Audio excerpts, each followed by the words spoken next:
Good evening and welcome to the Town Board Work Session of May 13th, 2025. If we could all rise for the Pledge of Allegiance. Mr. Copstein, would you lead us? I pledge allegiance to the flag of the United States of America and to the republic for which it stands, one nation, under God, indivisible, with liberty and justice for all. And if we could remain standing and have a moment of silence. As we remember, as we are in Police Week, remember our law enforcement officers out there keeping us safe, and our armed forces, our military, and let's also pray for education as we this past weekend had some hate speech spray painted, anti-Semitism, hate speech, and bigotry at our skate park, and this is something that I, very adamant about making sure our town gets through. It's not Yorktown. It doesn't belong here, and it's a shock when this happens in our community. But we hope that our PD is able to track down the perpetrators of this, and we find some educational ways to deal with this.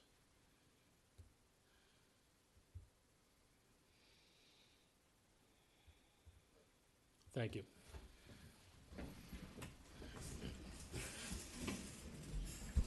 Before we get into discussions, we do have a proclamation. Officer Pavlich, you want to come up to the podium?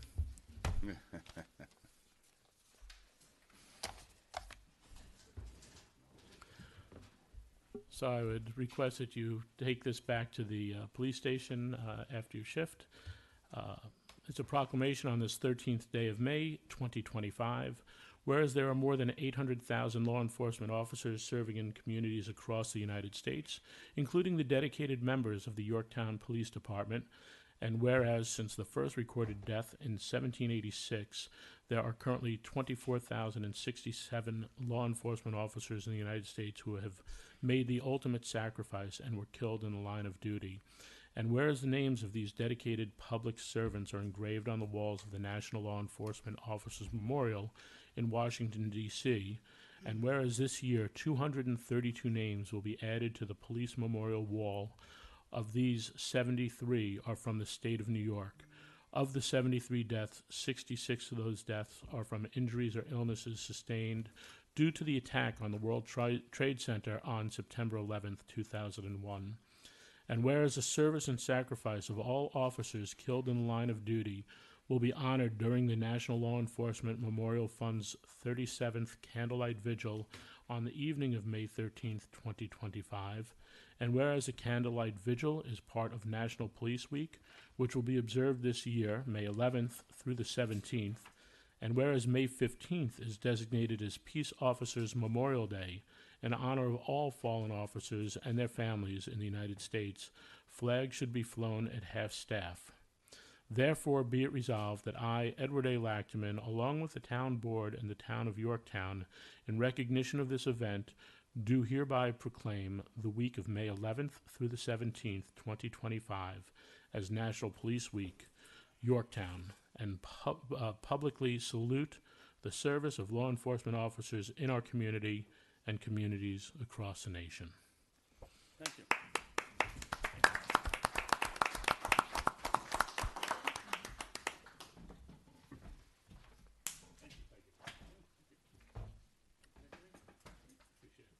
Thank you. Yes. Oh, thank you. I'll see you at the court. I Pav, told Joe, but I'm taking lessons. how many of our people rode down on their bicycles for this memorial to Washington, D.C.? Do you? You got to go to the podium and talk. I don't know the exact number, but it was several. And every year we have some of our officers that Yeah. ride down, correct? It's usually I think this year it may have been anywhere from I know there was a couple retired members of the YPD, and I believe there was maybe about 5 or 6 that rode down. Did you guys go through St. Pat's as well for the blessing? Or just because the medics are doing it now? For EMS week? That I don't know. I'm not sure. They went from Jersey Well- down. Okay. Well, we thank them for their ride and the honoring of those that have fallen, and we pray for every one of our officers across the nation to get home safe every night. Yes, thank you very much. congratulations. Thank you. Appreciate it. And one little shout out for Sergio. Congratulations on deputy sheriff. Yes. He became a deputy sheriff this year So for this is the, your for the 1-year county. anniversary. Yeah. My 1-year anniversary, yep. Yeah. Congratulations, bud. Thanks, Pat. Congratulations, Serge. All right. Likes that deputy title. Sheriff, deputy supervisor, I'm all over it. deputy dog. Yeah, right. All right. Rob, oh, thank you. We'll start with our discussion. Town website, Robin Steinberg. Here you go, Tracy.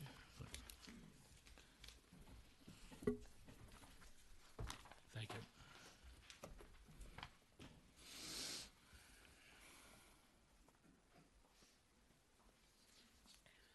Good evening. I did bring copies of what I sent you. Thank you.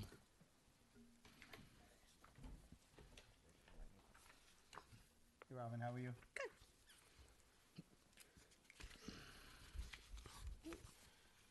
Oh, we already had it down there. Is that the same thing as this? Maybe. Looks like there's more words on this one. No, it's the same. Oh. No, Sergio had the second page flipped over. Oh, Something totally different. this looks like it has more paper. Oh, yeah, it is the same. Okay.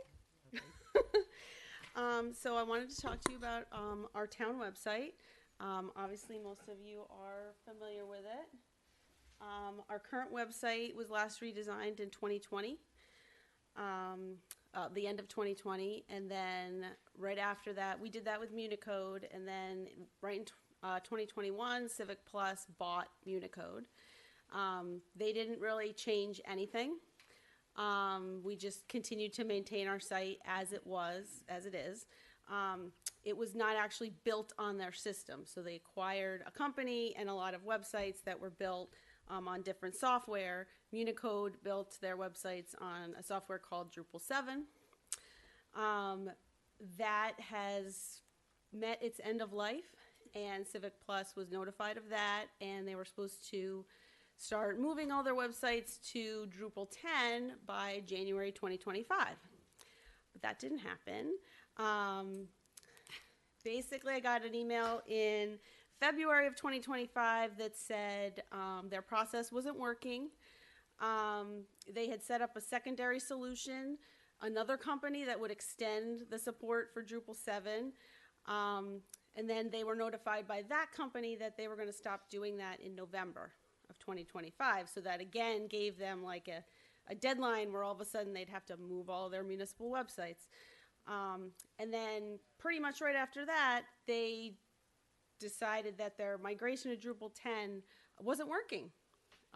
Their build was unstable, and after extensive customer feedback, as they put it, which is negative feedback, obviously, that whole platform was unstable, and they had to come up with another option. So, of course, their other option is to move us onto their own platform, which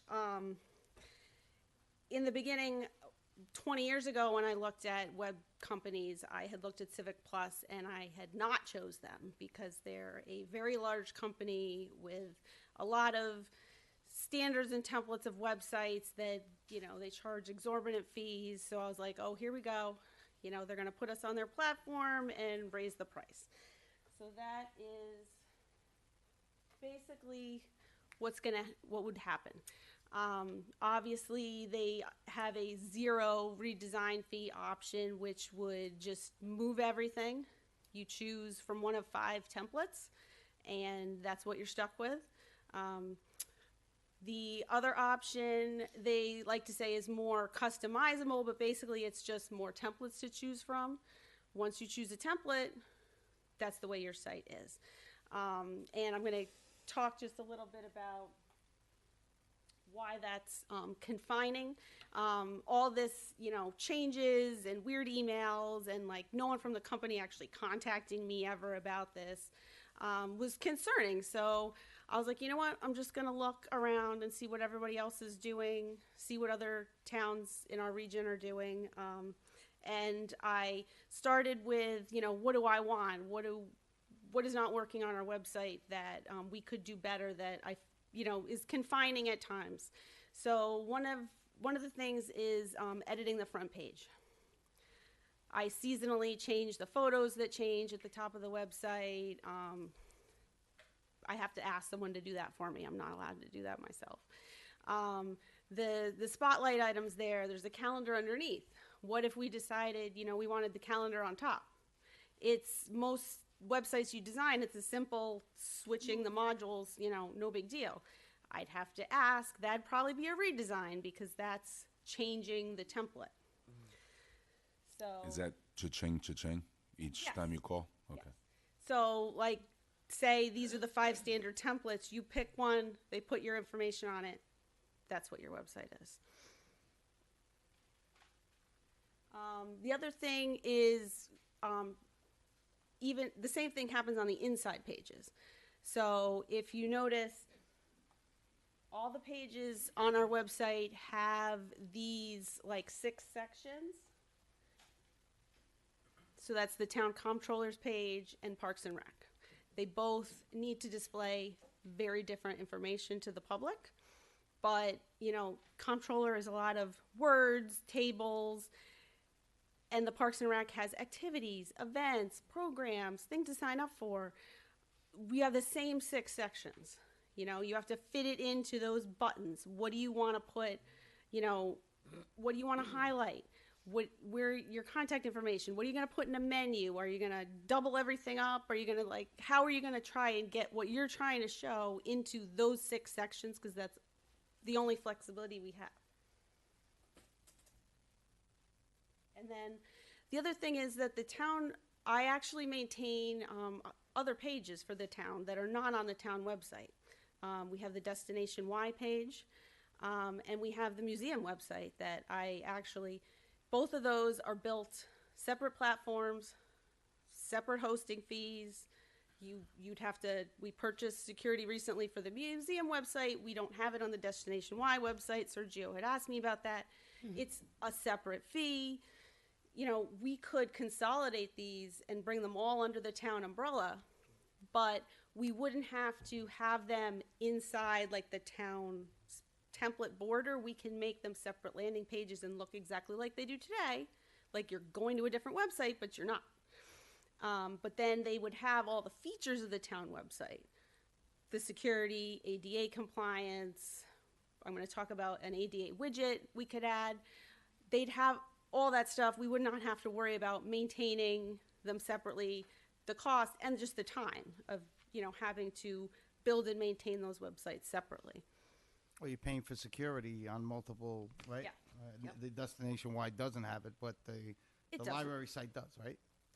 Museum I'm the talking museum about. Library site does, separate. right? No, I'm sorry, the museum site. We did so add it, so it was another an extra fee. fee. Yeah. So those are the 2 pages that I'm talking about. So one of the first companies I looked at was Revise. Actually, most Westchester towns use Civic Plus. Either they were by choice or they are acquired. And I think I would say 90% of them were Civic Plus. A couple of them actually used Revise, so I went, had a demo, looked into their stuff. This is their cost.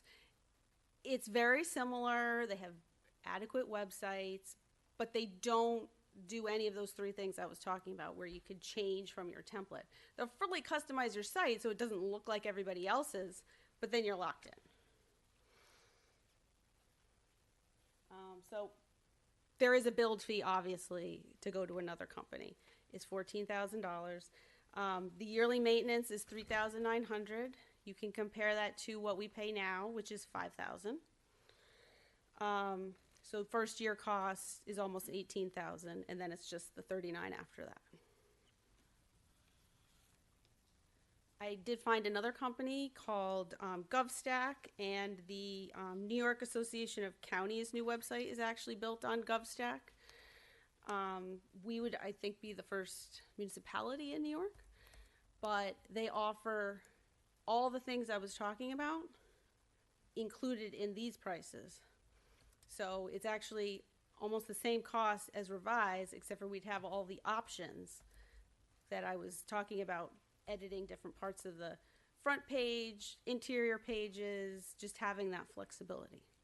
What does it look like? Does it look different than? Because I mean, these are all standard templates, so every town's going to look the same. Would GovStack make us look different? Yes, we can actually customize. They start with something, Yeah, but well, then of we course. can go from there. How user-friendly is it, Rob? So if you want to make changes and you're able to do it kind of easily, so let's just say Robin moves on and I take over, how hard is it to learn for, Not even that. I mean, I have Maura editing the website. I have Parks and Rec edits their pages, Refuse and Recycling. So yes, so definitely. each department takes ownership of their Yes. page? And that is for Revise and GoStack? Yes, they all allow you, even Civic Plus, they allow you to, I give permission to like their department pages to edit, and that's all they see when Yeah, they yeah, go in. Yeah. Robin, does this give us availability to be more up to date on putting on payment options for different things? You can always coordinate payment options with different vendors if you wanted to go all with the same. Like paying or- taxes and Yeah. things like that? Okay. And good. we could move what we have now. Yeah. You know, we use separate vendors for a lot of different things, and we just have a payments page with different buttons. But they all go to different websites, really. Gotcha. Do you know what kind of database is driving the engine? Is it They're- Access, SQL, Oracle? They're all, I think they're all SQL. Okay. So as an example, I had showed you the comptroller's page before, where you're, you know, fitting reports into the buttons that were allowed. Right now, you're allowed the highlight at the top. It can rotate 5 different items, and you're allowed up to 8 buttons on in the middle section. This is, all these on the right are going to be from Corpus Christi, Texas, that has a GovStack website. This is how they set up the comptroller's website, because they used, you know, giant buttons with icons, but it's just a content module that they decided to use in that section because, you know, they didn't need flashy pictures, events, or calendars or anything, so they used these buttons. So if you have edit rights over it, to say you're at that page, would you be able to say, do a more informational, like a YouTube video on how to do something? They Whether it's have Parks and all Rec, those videos. But you're able to edit those, you know, make your own video? Saying if you want to make a video, I think what Pat's saying is you want to make a video to show people how to make a payment online. Yeah. Like it's that kind of a video. You could do that just with a plugin on Chrome. I could do that right now. But you're going to have edited, you have access to edit it and post it and, Yes. okay. So this is what the GovStack site looks like on the right, Yes, that is a page. and and on the left is the identical page our for the website. comptroller. Right. So like this would be Parks and Rec, This would be where Parks and Rec. they spotlighted a giant, you know, that rotates at the top. Then they have, it says popular services, and then there's a calendar underneath of all their events. You know, there's no sidebar menu, contact information, I think was at the bottom. Like they highlighting the content they want to Promote. Exactly. Well, I mean, I like the design on the right. Look, everybody's site around here looks like our site because everybody's using the same company. With Yes, the same they all templates. look identical. So I mean, you know, I But just like there's the an GovStack just entire- because it stands out. What's that? Right, there's an entire library of different content modules. So one is highlighting, you know, going across. One has, I'll show you some other ones where there's like, you know, meet the team, like at a business, except for it was you guys, you know, so you can set up. In GovStack. Yeah, so you can look at their library of content and see, you know, what do I want to use to display what I'm trying to get across. And different departments can have a different look on their pages. Yes. Customized So to what their you'd needs. still have the same frame at the top, so everyone would still know they're on the town website, but all the departments could decide if they wanted to display their information differently. Many of them may end up, a couple of them may end up being the same, you know, assessor, tax, comptroller. Pretty standard. The last one I showed was you. Because of the way the buttons are formatted on our website now, I've edited all your photos to make sure that your face actually shows on that button and your head's not cut off. I don't have my sunburn. Yeah. So it's, you know, it's constantly editing and fixing things to make it fit into. So what do we have. what do you feel comfortable going forward with? GovStack, GovStack? I'm recommending GovStack because it's a Flexibility. comparable price, Yep. but it offers all this flexibility and customization if you want to do it. You know, a lot of towns don't have someone separate editing their website that we have here, where I can help people, you know, in the different departments set this up and then just, you know, decide what they want to do, and then they could just go on and edit it. What is this, like WordPress? Is that what they It's use? very much like it, where you just drag and drop. Yeah, okay. I like the whole idea of each department taking ownership of their page. So that, Right. you know.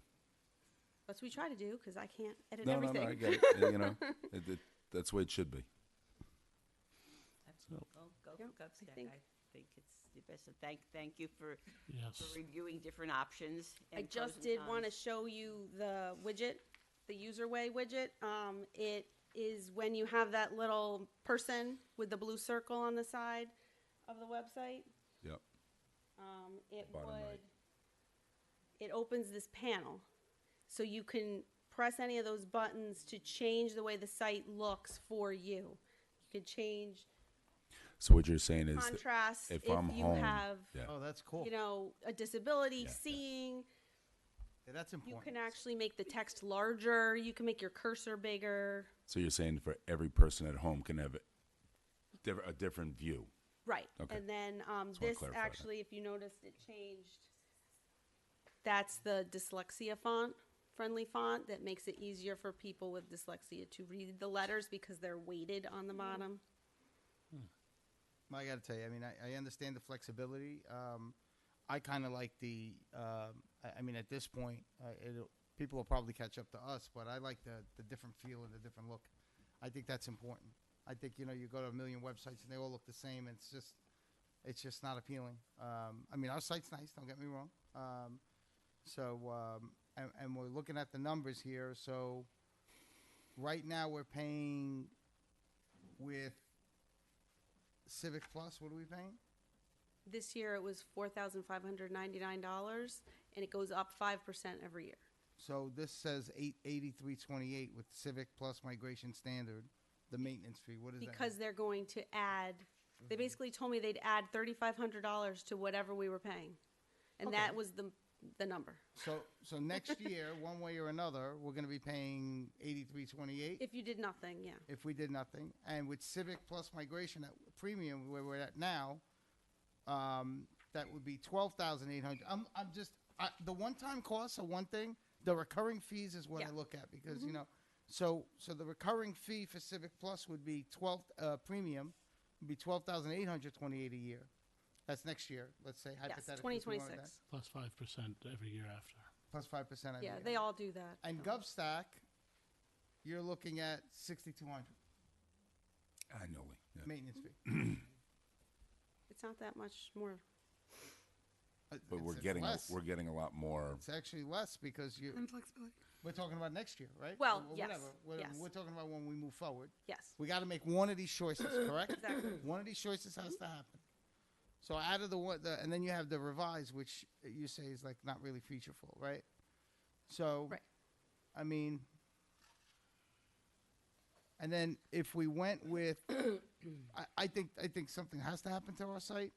So just not doing a redesign, I don't think is an option. So that zero number is out. Yeah. So it's Civic Plus migration redesign you're looking at 13 grand. With Revise, you're looking at 14. And with GovStack, which is the option you like, you're looking at 13. So it's the same for a redesign and cheaper Maintenance. maintenance. Correct. And it's got more features. Yes. And you like it. Yes. And you're comfortable with it. All right. You got my vote. There you go. Robin, have you spoken to finance about the Yes, I did. upfront costs? So we're good there? Yep. Great. We'll try to get a resolution for next week then. Thank you. Thank you for the Robin, work. one other question. Are there any options dealing with the search capability? Because that's one of the things that I have found limited on the current site. Well, one of the things that GovStack said actually is our website is very cumbersome. There's over like 4,500 pages on our website that, I mean, some of that is actually, we have, I think, 8 years of press releases that we don't need to keep. And when you're searching, it's searching through all those pages for information. And it takes a long time, and then you get not great results. And I don't think that our current website is using a Google search either, which also You doesn't could help. probably leave all of that stuff and do the Google search, and it'll make Right. a world of difference. The search thing has been. Yeah, and most people, I find, they actually go to Google and search Yorktown Building Department, and they don't even go to our website first. Okay. So they will help us slim it down and get rid of that, all that excess stuff and not bring that over, and then, I'm not you sure. know, just work with. I'd want to get rid of it, but Well, I mean, it's it just, history. what happens is when you announce fire parades and all this stuff, we have them drop off the calendar, but we don't erase press releases. So then, if someone searches for the fireman's parade, they get every time we talked about it, and it should be obvious that it was, that was last year, this is this year. Like, I try to put the year in every press release, but more often than not, we get calls that, you got the wrong dates for this. Where So is it it doesn't hosted? help. Where is it hosted, the website? Servers in like multiple I know, but states. but it's in the cloud? You know? Yeah. Yeah, we get that complaint all the time about the concert series Yes. where And I people. try to erase all the old Right. concerts. Yes, and they say, "Oh, you guys are going to have so and so." No. So it sets up a disappointment. I do have to ask, Corpus Christi, is that because you're a Ranger fan? I see it on Thursday. No. All right, because that's the birthplace of Brian Leach. I know Tom in the back was thinking about that. Oh, okay. So I made a good choice. Thank There you, you go. Robin. Yes. Thank you for all your work, Robin. They're probably on. Great job, Robin. AWS or something like that. 800 East Main Street, AMS. You want to come up too, John?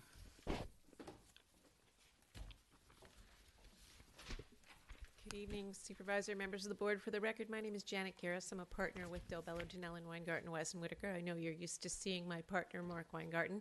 He had a conflict this evening, so you're stuck with me. Joining me, Peter Farreau and Ryan Sutherland with AMS. I think you have probably 3 resolutions before you. As you know, this is a petition that was before you. We've gone through a very extensive preparation of environmental impact statement.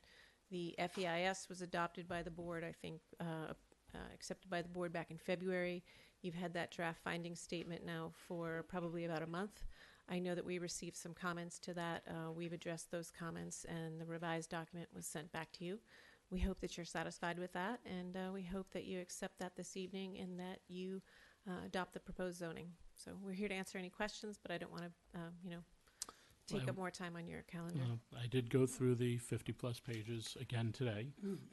I know there were some questions that were answered and taken care of. I know I look to have, I think, a more detailed conversation about the walkability and sidewalks than was originally presented, and I know that was updated as well, because my envisionment for that area has traffic calming with sidewalks, has walkability, some great new things coming there, hopefully, and I really think that we need to start from block 1, not to ask AMS to do the whole neighborhood, but at least let's contemplate the things that are out there right now. And as we have the road being worked on, the lights being put in, it would be probably a pretty appropriate time to cover some of that area. So I am good at this point. I'll let the board ask any questions if they have any more. John, maybe you can answer this question. The finding statement based on the secret law is the town board's findings, correct? That's correct. It's what we think. Yes. So when I assume that your department drafted the finding statement, and then you circulated it to us, and we made comments. I worked with these folks to draft them. Yes, that's correct. Well, I was wondering why the applicant was commenting on let's say, on my comments. To me, this was, the board should be commenting. If you had comments on what I said, you agreed, you disagreed, whatever. I didn't think it was appropriate that the applicant could say, no, we disagree with that comment. Well, Because yeah, this was okay.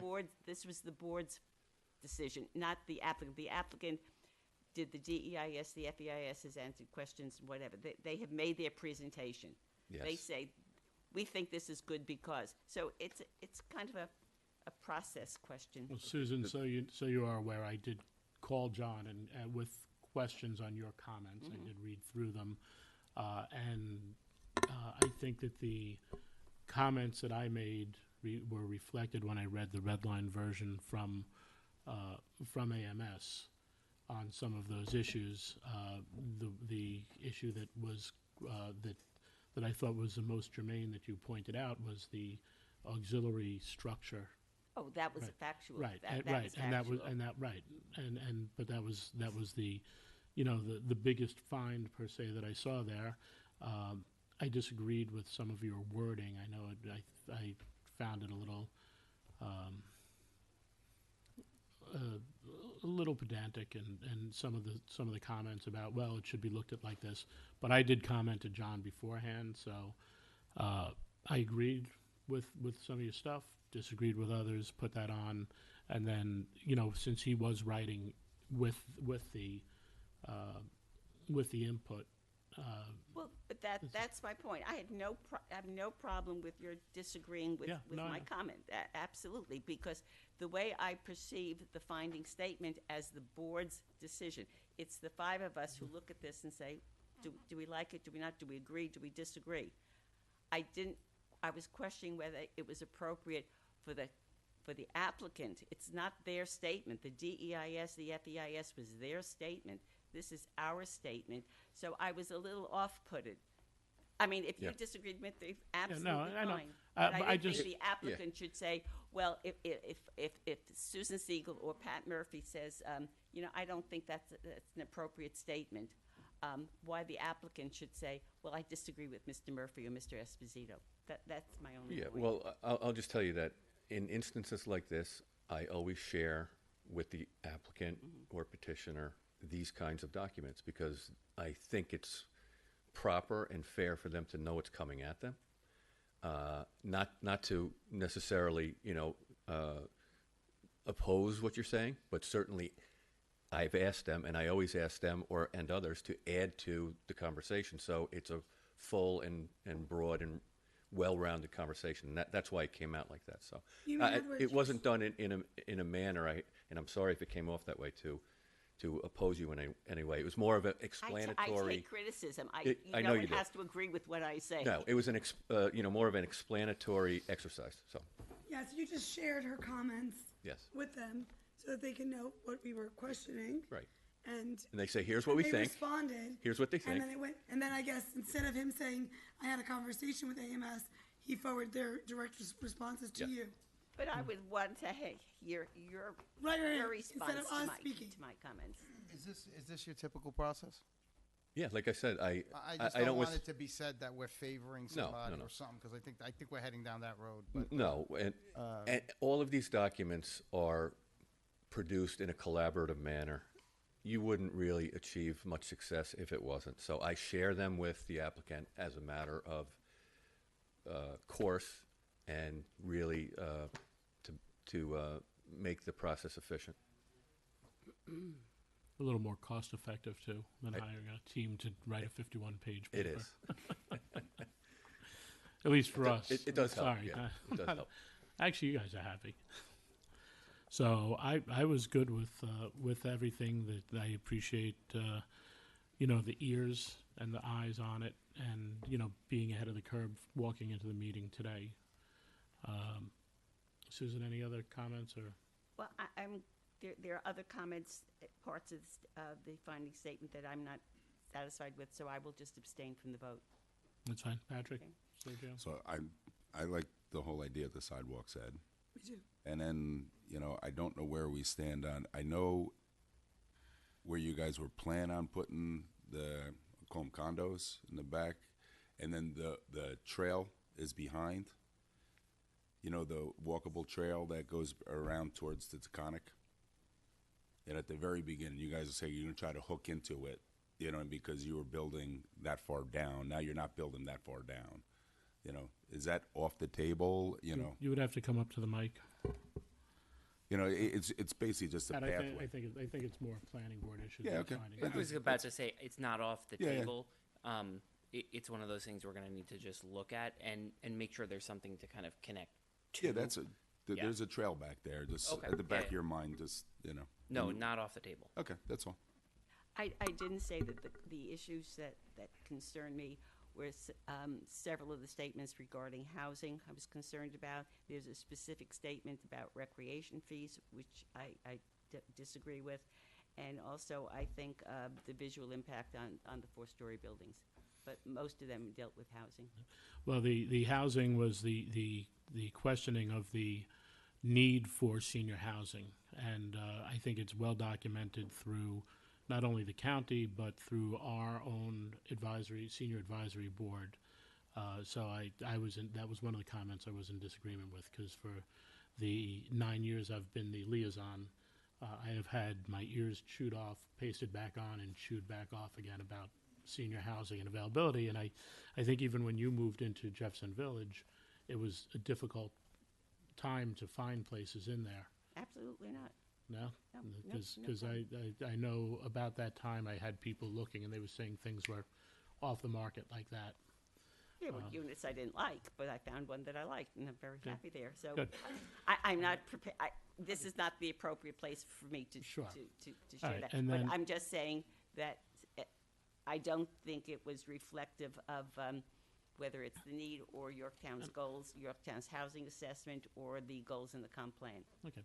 And then on the other issue with the rec fees, I think their comment was that there are recreational fees, there are door fees that are associated, even though the zoning is different, but that's to the discretion, John, I believe, huh? Under state law, too. Under state law, the discretion of door fees for rec fees is for the planning board to set, correct? Yes, as Janet just said, that is provided for in the state enabling legislation, and we follow that, and it's replicated in our own code, so it's planning board. Because It's not for RSP2. There is no rec fee for RSP2. No. In the state enabling legislation, when you have a multifamily residential product, you follow that process. And I know what you're talking about. I do remember in past years there was discussion about whether or not RSP2 or any senior or age-restricted product required recreation fees, and there was a time when there was an opinion that it did not, but I have not found that was ever become an official line of thinking or a law or one of our regulations. So we do require recreation fees for age-restricted products. even if We it's have in been. the RSP2 zone. RSP, RSP3, RSP1, whichever it is. Because the attorney that was here, that's not here tonight, what's his name? Mark, Mark Weingarten, I couldn't remember his name. He seemed to believe, because I questioned him on it, and I wasn't really happy with his attitude, but that there was no rec fees in this zone, that he didn't have to Actually, I thought he well- said the opposite, that there No, were. I don't think so. No, well, I don't think that's the case, and I think, Okay. as I mentioned in the past, the discussion revolved around, well, seniors do not add demand to our recreation amenities because of their age. And I think that we are well aware in this day and age that that is not true whatsoever, especially since we have gone from, in one or more of the zones, from 62 years of age down to 55. So they do increase demand for recreational amenities in the town, so it has to be looked at. Yep. Well, I will remember this discussion. I will mark it in my Okay. papers. So when it comes before the planning board for site plan, I will remember your discussion that they can apply it. We had, and if you well, you don't have to. You can reference what Toll Brothers has been saying all along. No, in the Toll discussion. Brothers said voluntary. They specifically said they were making a voluntary contribution. And they acknowledged that They the acknowledged process they that would they do have to it. follow is at the planning board under state law. They would do it. Yeah. And I just want to add that, there is state law that discusses recreation fees, and those recreation fees are imposed when there aren't adequate recreation facilities on site. So typically, you would impose them if there are not adequate recreation facilities. So there's a conversation to be had as to whether or not the recreation facilities on site will satisfy the demand that will be created by this. It can be a sliding scale or not. So I think that that's a conversation that we'll end up having at the planning board. Yes. Because you're not, Thank you. the new plan is you're not going to have the clubhouse. There's going to be space within those the buildings. There will be But there are other substantial- activities that that the residents will participate in town functions. They will have an impact on town functions in addition to whatever is provided. There on will be site. substantial on-site amenities. So we'll get into that with the planning In board. the planning And board we as well. certainly appreciate your input. What do you think? Three. So, John, you and I had extensive conversations about the findings. We went back and forth a little bit. Matter of fact, when I walked in here today, I asked you if you were comfortable with the Yes. findings and the way they are, Yes, and you are. I am. I got to tell you, I'm feeling a little better about the conversation that will be had. I was really put off from the last conversation I had about this. That we will be looking at potential sidewalks, and we will be looking at potential rec fees, something that would give back to our community, given the scale of this project. And yes, I know the scale of the project has come down, but it's still rather large, to be quite honest. So I don't think I have any further questions. All right. Well, we have some resolutions for this. Would we like to go out some proposed resolutions? Like to go through them and see what we'd like to do?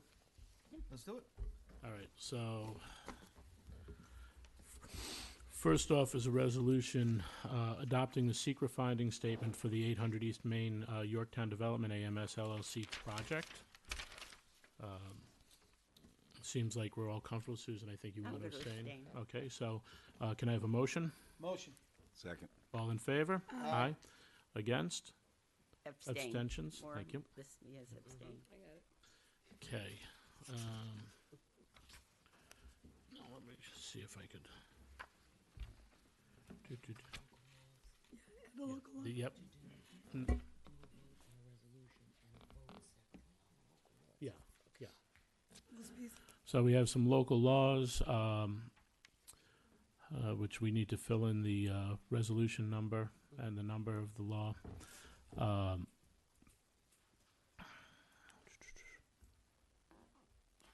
Actually, so this is The text amendment to the law. okay. So we have a resolution to amend the text of the which code is this for, John? It's the RSP2 and the zoning code. Okay. Yeah. So can I have a motion? That's to change the height from 3-story to To 4 stories. 45 to 55 feet. Correct. 55 feet. Can I have a motion? Motion. Second? Second. All in favor? Aye? No, No, okay. Nay? no, Nay. Not abstain, okay. this is a no. None. All right. I want to keep the 3 stories. Then we have local law amending Chapter 300, Code of Yorktown, entitled zoning. And this is to change the zoning to the RSP2. Can I have I have a motion. Do I have a second? Second. All in favor? Aye. Aye. Opposed? Okay. I have no problem with multifamily housing, but I think this should have been straight multifamily and not age-oriented. Seniors can still move in with younger people. And also, I have a question about the density. I think the density is too high, which relates to the 4-story building. Sorry, guys. It's okay. All right. Don't be sorry. It's okay. Vote your conscience. Do you? So now I have a motion to amend the zoning map for the town of Yorktown. Motion. Second. All in favor? Aye. Aye. Opposed? Opposed? Why aren't those 3 all together? Because they have to be done separate. I know, but they're the Separate ones. same. The same.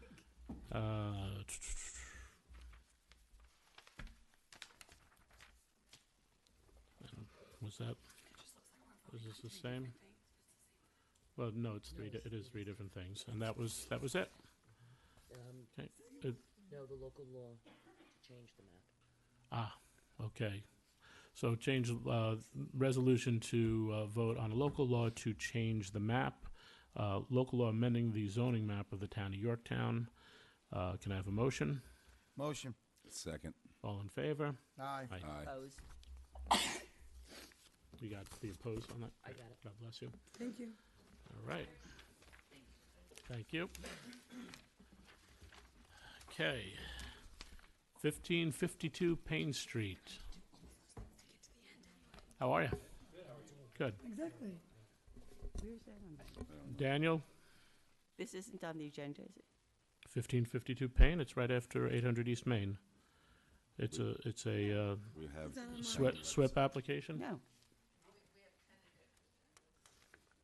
Oh, Oh, that's, yeah, I just realized Yeah, it. I don't have a final. I just oh, realized sorry. that was. I had a final in front of me. Sorry about that. They might have. Well, it's nice to see you. Thank you. So this is a stormwater application for 1552 Payne Street. There's a, FSWPPP, whatever it is. Yes. Stormwater. yes. Actually, Dan, do you want to start off for us, Dan? We'll let our engineer start us off. You don't have to go far. You could stay in the front row.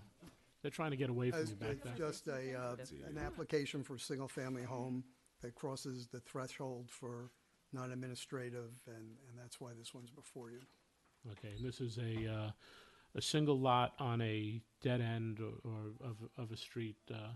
So, okay, and if you'd like Welcome to. to the community. Thank you.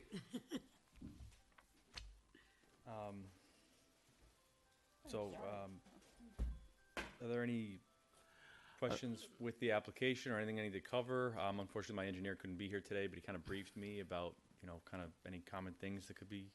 So, single-family house. I assume since Dan has pushed it forward that we have the appropriate mitigation of the stormwater. Dan. Yeah, how is the setbacks and all that? Well, that's setbacks. He's just dealing Yeah, with stormwater. stormwater. I'm looking at. Everything is, because you said it's on the line, so. Tonight it would be great if we could just refer it out and start to get comments from all the boards. Okay, what have we looked at so far though, on this? I do see the SWIP here. Went through this the application. The environmental. Is anything designed as of yet? I know it's got to get referred out. I just want to see where we're at. Yeah, no, we did a preliminary review, and based upon what we saw, we just referred it out. Okay. So we'll, do a detailed review and report back to the board. All right. So motion to refer this out for Motion. comment. second. All in favor? Aye. Aye. All right. Have a good night. Now I want to come and see how pretty it looks after. Yes, Yes, literally. block and a half. You don't have to stay for the rest of the meeting. Yeah. Wow, you're Yeah, you're very welcome. throwing them out? I'm not, but sometimes they don't know that. All right, and Dan, Did any of the resolutions change? I'll see you when I bring my kids around. That was yeah, the I loose have, one. it's separate here. Yeah. I didn't realize it said tentative. Thank you. That's a fun neighborhood. Oh, now, You have like the hills there and the highs. now I know why Crow Hill wasn't the first item on the agenda. All right. I was wondering why you jumped Yeah. right to Robin. Yeah, Why didn't I I ask had you the to same take it? question. What's the problem? Can you connect to this? You can't on this. Sergio might be able to. He's an IT guy. I have to look at 2 million things to even figure out how to You're killing me, Dan. hit send. I don't know if you could do it with that. No, I don't have that. Oh, do you have I the? don't have that. Yeah, that's it. Daniel, you gotta refer it out. Refer it out. That's it. Oh, you want to put your notes? Can you fit the USB thumb drive on that? He's trying. We did it. Who motioned Oh, it? okay. Sergio. Sergio, Yeah. who seconded it? Pat. And we all. Okay, great. I could be your concern. I told you I have allergies. Take that one out. Make fun of me. Where do I get it over? Oh, I have to print you one. I didn't print enough. no, it's okay. I'm looking at it. Yes. Yep. Who gave me the motion Sergio, on? Pat, and then, Sergio, I second it. Thank then you. we all aye.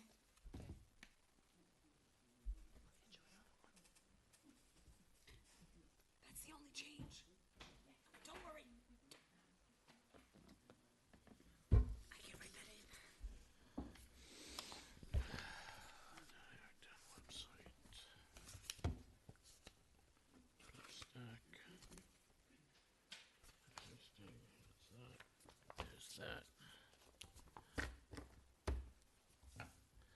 All right, well, while Sergio's getting on this, we have requested of our engineer to look at the Hallex Mills sewer project and trying to get sewerage in certain areas of Hallex Mills. And the initial goal is to, or the end goal is to get 600 houses sewered. We have $10 million from East of Hudson that we really want to make sure we start drawing on. We supposedly have 1.2 from Mondaire Jones that the congressional office was trying to find the appropriate paperwork, and we were in the running for another 1.2 from Lawler, but the last Senate did not put the things through to resolution, so they sort of died in committee. We have reapplied for a few this year, including for Hallex Mills, including with the Congress, both of our state senators, and we are in conversation with Ken Jenkins to see what we can do to apply for some more money from east of Hudson, and Dan's been working on that. The idea right now, though, is to break the project into 3 separate projects, spend what we can, and be able to start getting the area sewered. It's very important to try to clean up the area there around the Hallex Mills, and that's Junior Lake and Sparkle Lake would be affected, I believe, and try to get some people off of septic, which we have a lot of houses that are getting to the end life of septic in that area. So we are now for phase 1 updated today. Nothing like waiting until the last minute, Well, Danny. I put the date of the meeting on there. Okay, fair enough. Good comeback, Dan. Very good, Dan. He's learning. Dan, me lad. I'm So- good on my feet. All right. So Sergio, the next slide, please. Click. Click. All right, click again. All right, there we go. So just Sewer Districts 101. So we have there's a district called the benefited area. And we frequently talk about Hallex Mill. The original Hallex Mill district was what's called the benefited area. And the idea of a benefited area is when you build an improvement like a wastewater treatment plant, you don't build it to treat the sewage for 1,000 people, and then when the next 100 people decide to connect, to incrementally keep adding to it. Unfortunately, when that was done in the 70s, when it was established, the construction grants program was in place where local government only paid 12.5 cents on the dollar. So there were great ambitions of expanding, but once the bottom fell out on federal and state funding, it really changed the equation. The other kind of district, which is what we're talking about today, is what's called a lateral district. And this is taxed using a method, a unit charge methodology, and it's based upon the lot area, the frontage of the lot. So there's a bit of a nexus between what it costs to build the infrastructure against the physical characteristics of properties. Higher density neighborhoods, you can run less pipe and connect to more homes. And then finally, operation and maintenance, which in a sense truly isn't a district because you've already established your districts. And then what we do is we use the existing districts to collect the revenue to operate those facilities, whether it be a wastewater treatment plant, a collection system, pump stations. So that's kind of just so the sewer district isn't always a sewer district. There's different variants of it. But that being said, we're looking at a lateral sewer district. So if you get the next slide, and okay. So this is just a timeline of, take me back there, thank you. So this goes back to 2018 when we had the feasibility study done. They prepared what's called a map plan and report, which becomes the technical basis of forming the sewer districts. And then we tried to establish this under the provisions of town law, where you get petitions from the affected owners, the people within the proposed districts. So we reached that milestone at the end of 2019. We secured the various funds from the county, which would be the East of Hudson funds, through Mondaire Jones's office at the time. We got 1.2 million, and by July of 22, we finally had all the funding, or the documentation that we had the funding, because without it we can't submit our application unless we have proof that the funding is in place. So that's why it took to 2022 to submit to them, and then we got comments back in October of 22, and that's sort of essentially when the wheels came off. There were a couple of issues that we couldn't, by just editing things, change. There was a fundamental issue about the method of taxation, and the other fundamental issue with the time that it elapsed, the budget that was proposed had increased. So we had to go back and look. Increased dramatically, Yeah. I think is. Yeah. All right, click. Okay, so just by way of background, this was, just sums up how many unsewered parcels we had in the Halleck's Mill district, the benefited Halleck's Mill district. And at that point in time, we were talking about 315 parcels. That was the basis of the 2019 application. Next one, please. So this map shows you the areas that were considered at that time. One of them was, if I go from right to left, the little magenta area was Sunrise Street. There's a yellow area, that was Sparkle Lake.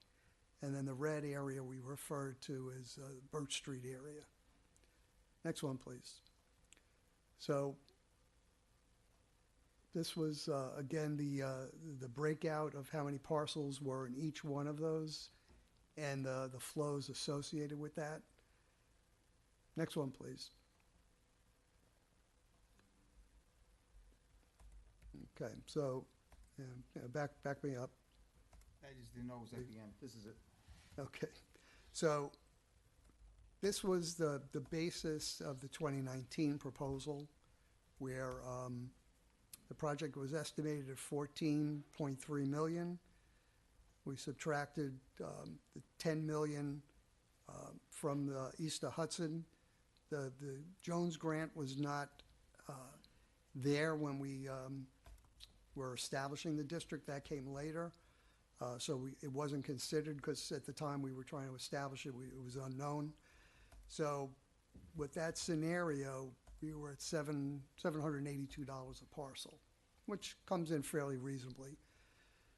Okay, so in 2022, we revisited it, and that's when we were at 20.3 million, and we had a bond 9.1 million, which really changed the affordability of it.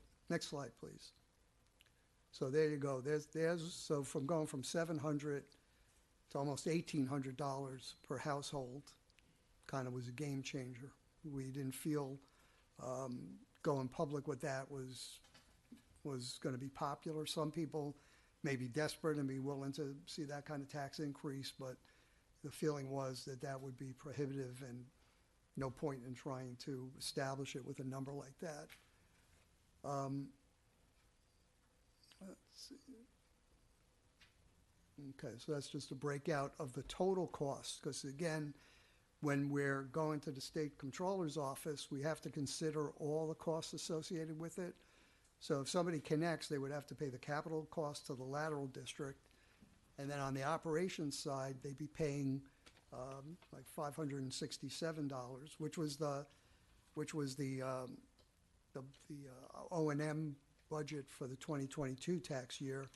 And then there'd also be a component through their water bill. So that nearly comes up to $2,500.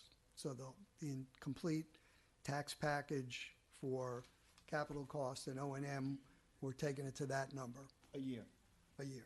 So you divide that by 12, it's basically $200 a month, which is, it's a lot. It's a lot.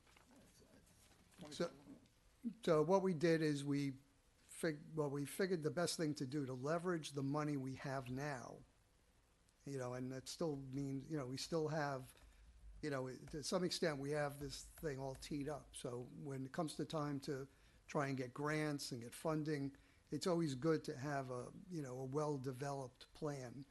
So we have a lot of other phases in waiting, but for now, instead of waiting any further for grants, we've been trying to get grants. They haven't come in. So the proposal here would be to advance it on what we have, which it would be 189 properties. So, Excuse me, which streets would be in Birch? We'll get to that. so just for the people at home real quick, you shrink the stamp that you want because the grants that you have will only participate for them, which everybody outside of the scope, you can get grants later on for, correct? Right, that would be the hope. I just want people at home to understand And the idea that, is, that's all. The grants, maybe you get them, maybe you don't Maybe get you don't, them. but at we least have this an way begin- opportunity. let's advance the project. But if the And- scope was this big and we used the grant, we can't go back and get more grants, correct? Not Because for- we- If not for everything- this yeah, project. if everything was all together Yes. and you start it, you can't get grants. Yeah, I just want to explain to the people at home, that's all. That's the purpose of the phases. Yes. All right. All right, so next one. How am I doing as the clicker? You did very good, thank you. I try. If this doesn't work out, you got a future. It's a good job. I could do this. All right, so the 2025 project, 184 parcels. The cost estimate, 14.4 million. Subtract the grant money we already have in hand, we'd be borrowing 3.2 million.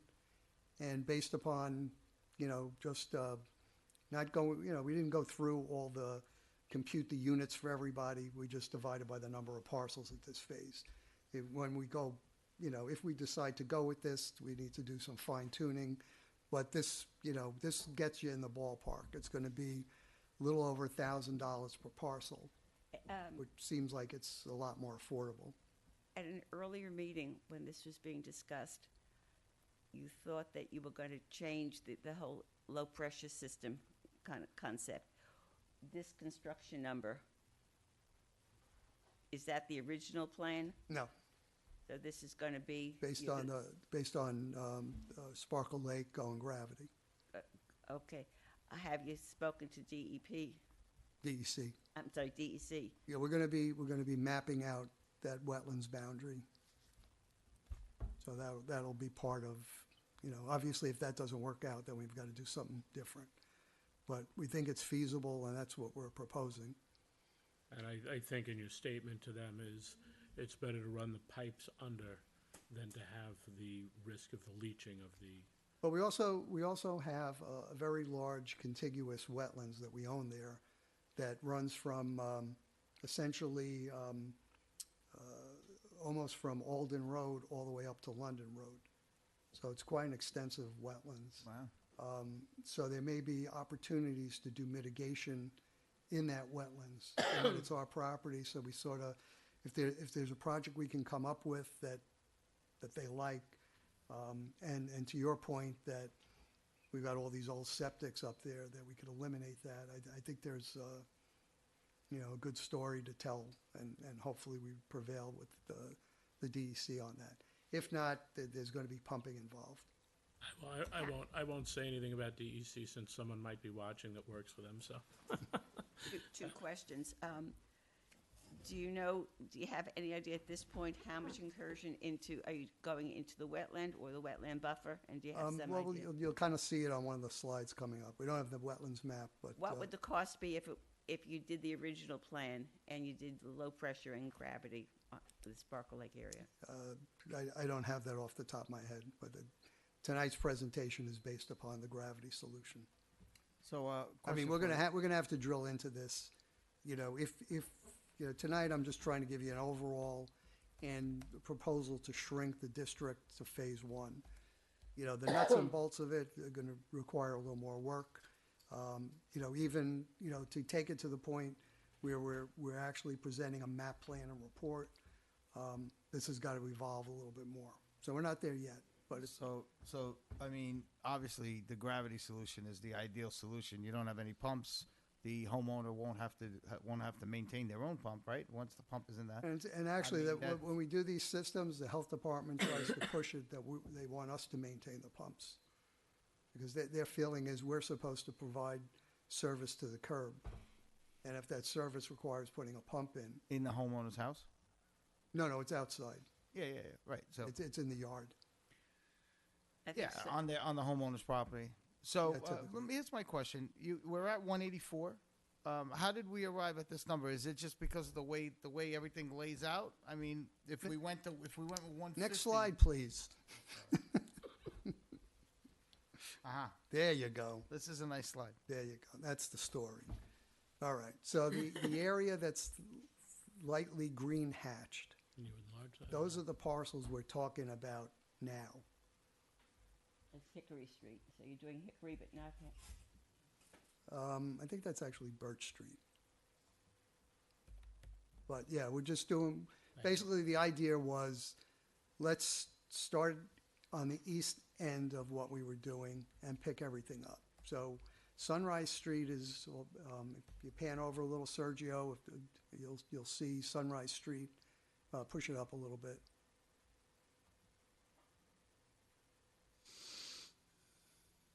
Right there.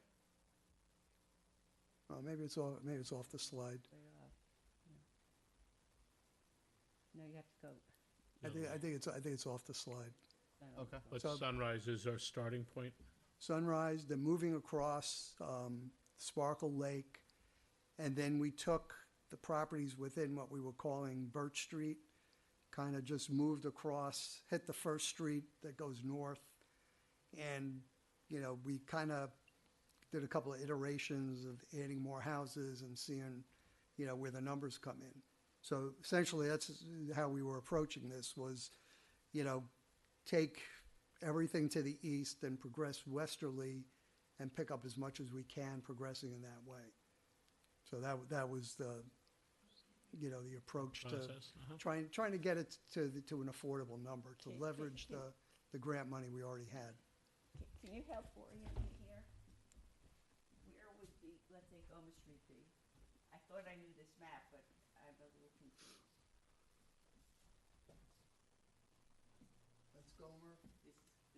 Grand Springs. This is Gomer.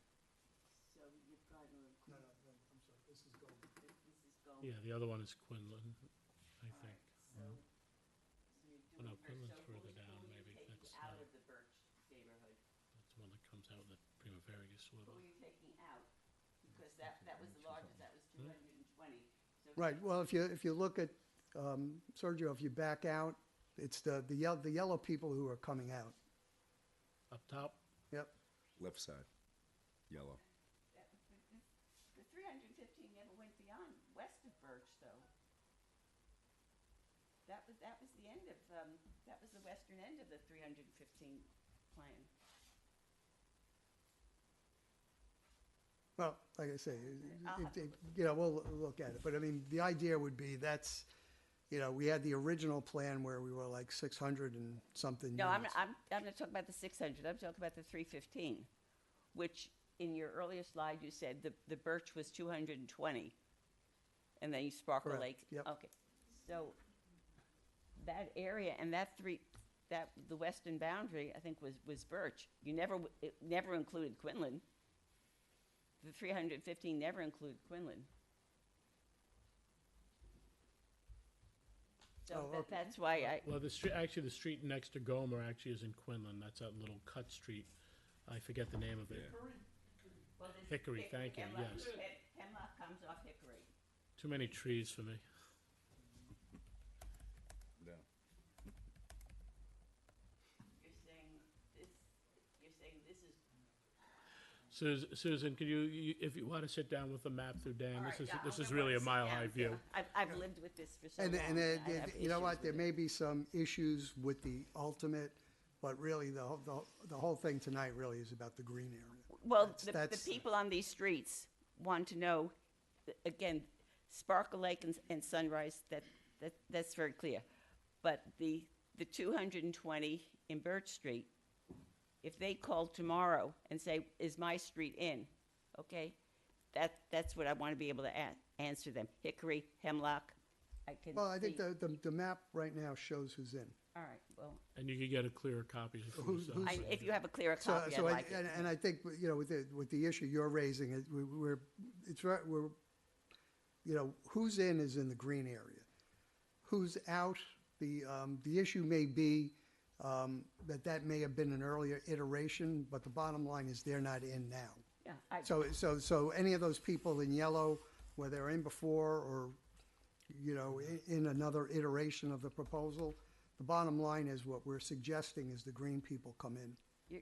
you're losing well over 100 people. So Yeah, no, I- Yeah, but So I want to know which 100 you're losing. That's if Okay. you can send me a map tomorrow, Sure. or I'll come into your office. No, that's fine. Go on, Dan. All right, next slide, Sergio.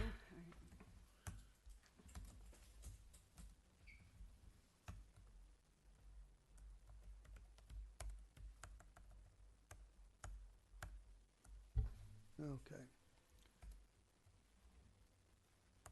So this is just, the things, if we want to advance this, we'll continue to apply for grants. If a grant comes in we extend. before we go forward with this, then we can, we actually submitted, I don't know if you guys remember, we did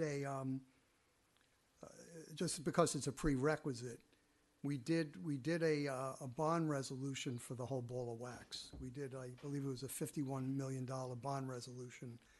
And the point of that wasn't so much that we were intending to borrow the $51 million, To start is the you grant. need that to get on EFC's intended use plan. So if we decide to finance this, they're aware of the project, we're listed. If we don't, if it ends up being something less, we're still there. We can go to EFC for one of their subsidized bonds. So, so we'll continue to try and get money. We got to have lost revise. Twice. We've applied for that grant twice. I'm not talking about the grant, I'm talking, Yeah, I'm just saying the top line, the infrastructure Yes. grant. Yes. Yeah, Yeah. Gary, But Gary we'll, says you they know, don't look continue until to a try. third time. keep trying, absolutely. And there may, there might be, congressional money, state money, whatever is out there. But the bottom line is, we've got a project, so if, you know, we get the call and say, do you have anything that's ready to go? We've got the documentation, we can put together a pretty well-developed grant application based upon all the information we have. Look, I think, unfortunately, I'm sorry, go ahead. I was going to say, I think it's important to explain to the public that I have literally gotten emails on a Tuesday that say, hey, you could have something in by Friday afternoon at 5 for a complex grant like this that there's no way you could touch. And if you don't have enough foresight to keep ahead and have shovel-ready projects in a folder to say, we're up to this point where we could get it in for a grant submission, you're not going to get the money. And with municipalities, you know, if you have change in office, people let those things slide, and that's something I really want to make sure our town does not do, and have that legacy stuff ready to go, and say, hey, here's our grant application. We were able to turn stuff around this time in 2 hours because we just needed to get some updated letters. So.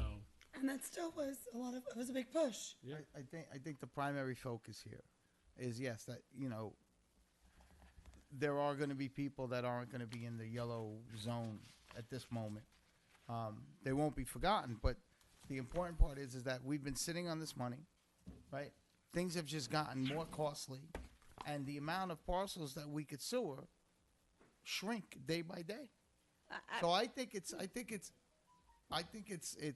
this point, I think you have the right approach. We have to get something done with what we have, and unfortunately, you know, cuts have to be made.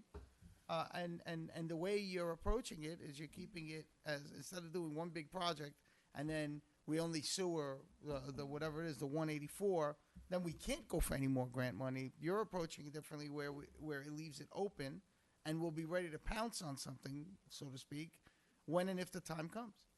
Yeah, I mean, I think it's the best you could do. And what we did is, Unfortunately, there will be Sunrise parcels that won't Sunrise be. Street kind of sits out there on their own. What we did is, when we looked at this other alternative to Sparkle Lake, it kind of drifts into, it takes a route that goes through the Birch Street, what we'd call the Birch Street area. So once we did that, we just, you know, tried to keep it as, you know, the contiguous areas. And, you know, as I said, this is really just a first stab at this thing, you know, that, you know, a more detailed analysis will have to be done. But, you know, generally speaking, I think, you know, plus or minus, this is what it's going to take to have a project that'll fly. I have said this before, this whole financing is contingent on going through the wetlands, which is a critical thing. It can't proceed unless DEC says, and you know that I've been pushing to use the money we have. So I want to use that money, and I want to get it done now, whether it's 189 or 170 or whatever it is. But I am concerned that we spend more time doing a map and plan, which is going to take time, and then we go to the DEC, and the DEC says, sorry guys, no way you're going through the wetland. So I have been asking, have informal discussions with the DEC now. Show them your very preliminary things. Explain to them as preliminary, and get at least some feedback from them. They say, yeah, this sounds possible, we may consider it, do some more work. Or they could say, no way, and then we have lost more time. There should be a relationship with DEC to be able to sit down and have this informal conversation. No, it wouldn't be a sit-down. What we're going to do is we're going to schedule to have one of their wildlife biologists come out, meet us out there, flag it, delineate, to determine how much of an encroachment we're making, and have a discussion about, first of all, will they allow it, and secondly, if they allow it, what kind of mitigation would be involved. But there's a lot of moving parts to this, so So you're doing your job. this is the you know, like I say, this is the first we're really getting serious about it. Running, you know, there'll be issues, and do we potentially got to go to? I would be so against doing the individual pumps. I think it would just be long term. It would be a real burden on the town and the homeowners to do it like that. We also identified there's town-owned land on Hyatt Street, so some of the northern properties in the Sparkle Lake area could actually flow by gravity through a town we must have foreclosed on, a lot we foreclosed on, that there's a sewer easement that runs along the lake shore. I'm fine with this change of plan, okay? But I'm concerned that the next step should. I'm not disagreeing with you. I'm not, Should be I- Susan 100%, getting- I'm We have a 100% game agreeing plan, with we you. have a game plan for it. They're not gonna sit down on the telephone and give us Not the an answer. telephone, you have to sit down. Even He in already said, person. he said that. Yeah, the we gotta, They're we gonna gotta come go out there out, and flag it. and they're That's gonna flag. the bottom line. He's got a wildlife biologist lined up, and, I mean, your next So- slide? Yes. You wanna make I it think you bigger? gotta go back. Oh, Okay, there we go. We were here already. yeah, but Yeah, you but we didn't get through it. Oh, whoa, He whoa, keeps, whoa. we gotta people get keep through it. interrupting him. Boy, it's a Speed lot of it work up, being man. a Come on, cookie. Dan. You get abused here.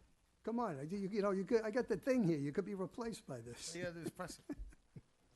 All right, go ahead. All right, so we talked about the grants.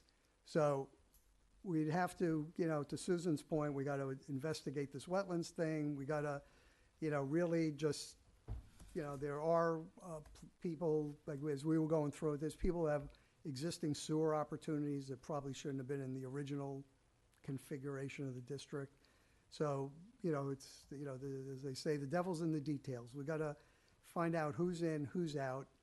And then what we've got to do is go through the secret end of this, and unlike what we did last time, where we did it by petition, town law does provide for the town board to be doing it on their own motion.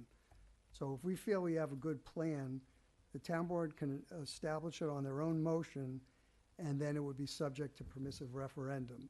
So if, I think it's 5% of the resident owners aren't happy with it and object to it, then we have to actually have an election to do it. But if everybody's on board and we don't hit that 5% in terms of expediting this thing, doing doing it by the town board's motion be the quickest way to go. And then we would submit to the state comptroller's office, and once it's approved, and this is an important distinction too, is a map plan and report really is a preliminary engineering design really for the purposes of identifying who's going to benefit from it and to have a defendable cost estimate for what it's going to cost, so we can tell people what their tax implications are. So, once that happens, then we would do the actual design, sewer profiles, get everything, the depth of the sewers, the actual locations of the sewer spurs to the property, all that stuff would occur at that stage, bid it out, and then begin construction. So we could expect this for next month to be, Oh, next Tuesday. Well, the prices keep going up, so you're 14.4 Well, today. yeah, and that's, that's then, and you're right, Susan, that's something that I've spoken about how, in the past, the short-sightedness before that funding stopped to just get it done at We've got to 12 move on and a it half because the cents. costs are going up. Yep. Yep. But, you don't want to go to the controller and he says, sorry, your cost estimate is Wrong again. Yep. wrong again. So Dan, can you mail us the map with the street names on it? Do you have that? We can make that. All right, you can just make it and just mail it Yeah. to us within the next All right. couple of weeks. That's fine. Sergio, next slide. Now, the other ones, Get if you yelled wanted at to again see them, are about- just can like I the. go to the next slide? Yeah, or- you can, He's yeah. up to You're a beginning little- construction. You're a little I'd, dusty I'd over like there. I'd like to finish this up. Yeah, the other ones while are the night's just, still young. just historically the old maps that were Oh, presented. okay. if you- So this is pretty much the end of your, Yes. Yeah, okay, That was the last click. the last needed click, okay. yeah, it's just a trip down memory lane. All right, So So- that's where we're at. so Dan, thank you for getting us to this point. We do have the grant applications out. We should know that by the fall, I believe they'll be announcing.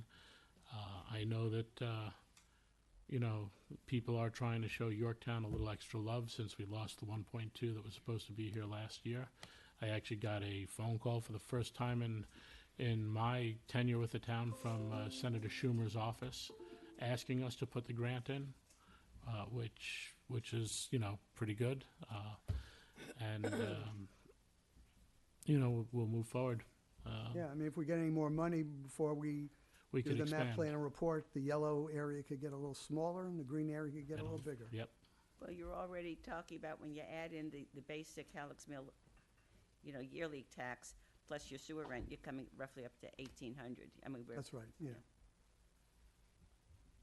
Okay. But does that figure include today's interest rates on the bonding? We have it at 4.5%, which we think will probably hold steady with because the going through EFC, they subsidize the rate to some extent. There's a possibility of it going down too, though, if rates drop. Correct, yeah. All right. Dan, thanks for all the hard thank work. you. Thank you, Daniel. You're welcome. I look forward to getting the map. All right, we'll head over to resolutions. From the Human Resource Department, appoint Matthew Racine to the position of Motor Equipment Operator in Refuse and Recycling Department. Appoint Rita Mancuso to the position of Real Property Appraiser in the Assessor's Office. Colin Russell is hereby promoted to Librarian in the John C. Hart Memorial Library. Authorize the Comptroller to pay Justin Garangda the cash value of unused time as of his date of termination, which is a total payout of $490.45, and further resolve that the Comptroller is authorized to transfer the funds for the purpose of the payment. Authorize the Comptroller to process the following budget transfer for the central garage, and this is payment to First Heating Solutions LLC for the bid award to replace the black gold waste oil heater in central garage with Energy Logic EL 200H waste oil heater in the amount of $35,400. And that is a heater that actually takes all of the oil that comes out of oil changes, it recycles it for heating oil, and that's how we heat that building. So it's a great little thing there for them. Authorize the Comptroller to process the following budget transfer for the purchase of outdoor digital signs for the Albert A. Capellini Community Center and the John C. Hart Memorial Library, and that is $103,556. Authorize the Comptroller to process the following budget transfers for the Police Department, and that's from police salaries to police vehicles, to increase the 2025 vehicle budget appropriations. Establish a standard workday for the following positions in the Nutrition Department. And this is to clean up something on the retirement system. Our day there for the office assistant auto nutrition, standard workday is actually a 6-hour workday. And the intermediate clerk nutrition is also a 6-hour workday, and the rest of the town presents it as 7, so this just cleans up things for their retirement. Authorize the Comptroller to release retainage in the amount of $32,938 to Contech Construction Technology, Inc. for completion of the Courthouse Plaza project. Approve the PANI Stormwater Management and Erosion Control and Sediment Control Permit, TSWPPP 043-24, Luella Road, Tax ID Section 27.05, Block 1, Lot 33. And that's a rather long Yeah, that was what we had. spell out. That's- Okay. Authorize the Comptroller to release the erosion control bond in the amount of $500 to Rainbow Pools.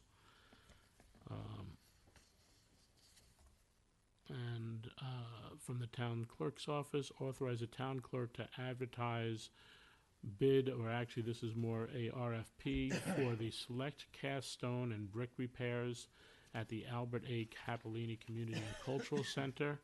And I would say that Susan Siegel, as well as some of the other board members, will get an opportunity to look at this before it's submitted out and do this. This is a very specialized bid, No, ba- it's an or RFP. RFP. There are differences. But yeah, based on the fact that the building is a landmarked building, The construction that was used there, I believe it probably started in the late 1800s, if not the early 1900s, and it's quite a complex job. So So that's a typo where it says bid, it's an RFP. it's Just to be clear to yeah, people.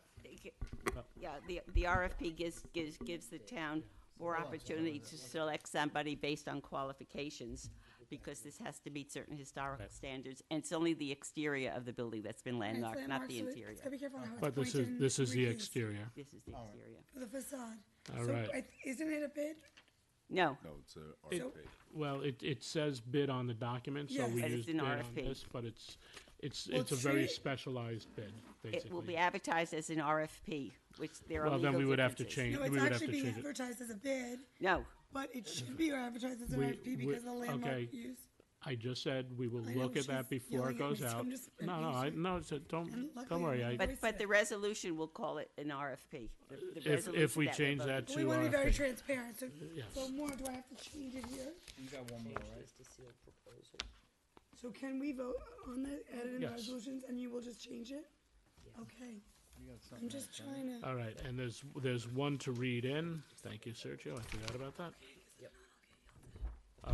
And then resolved that Peter A. Camilli and Sons Construction is authorized to oversee remedial services, including excavation, dewatering, and disposal services associated with petroleum-impacted groundwater present with excavation of a fuel oil tank emergency removal at the Highway Department in an amount not to exceed $50,000. And there was an old oil tank that was believed was removed, which wasn't, and had oil and a leak. So there was quite a large remediation project that needed to go on there.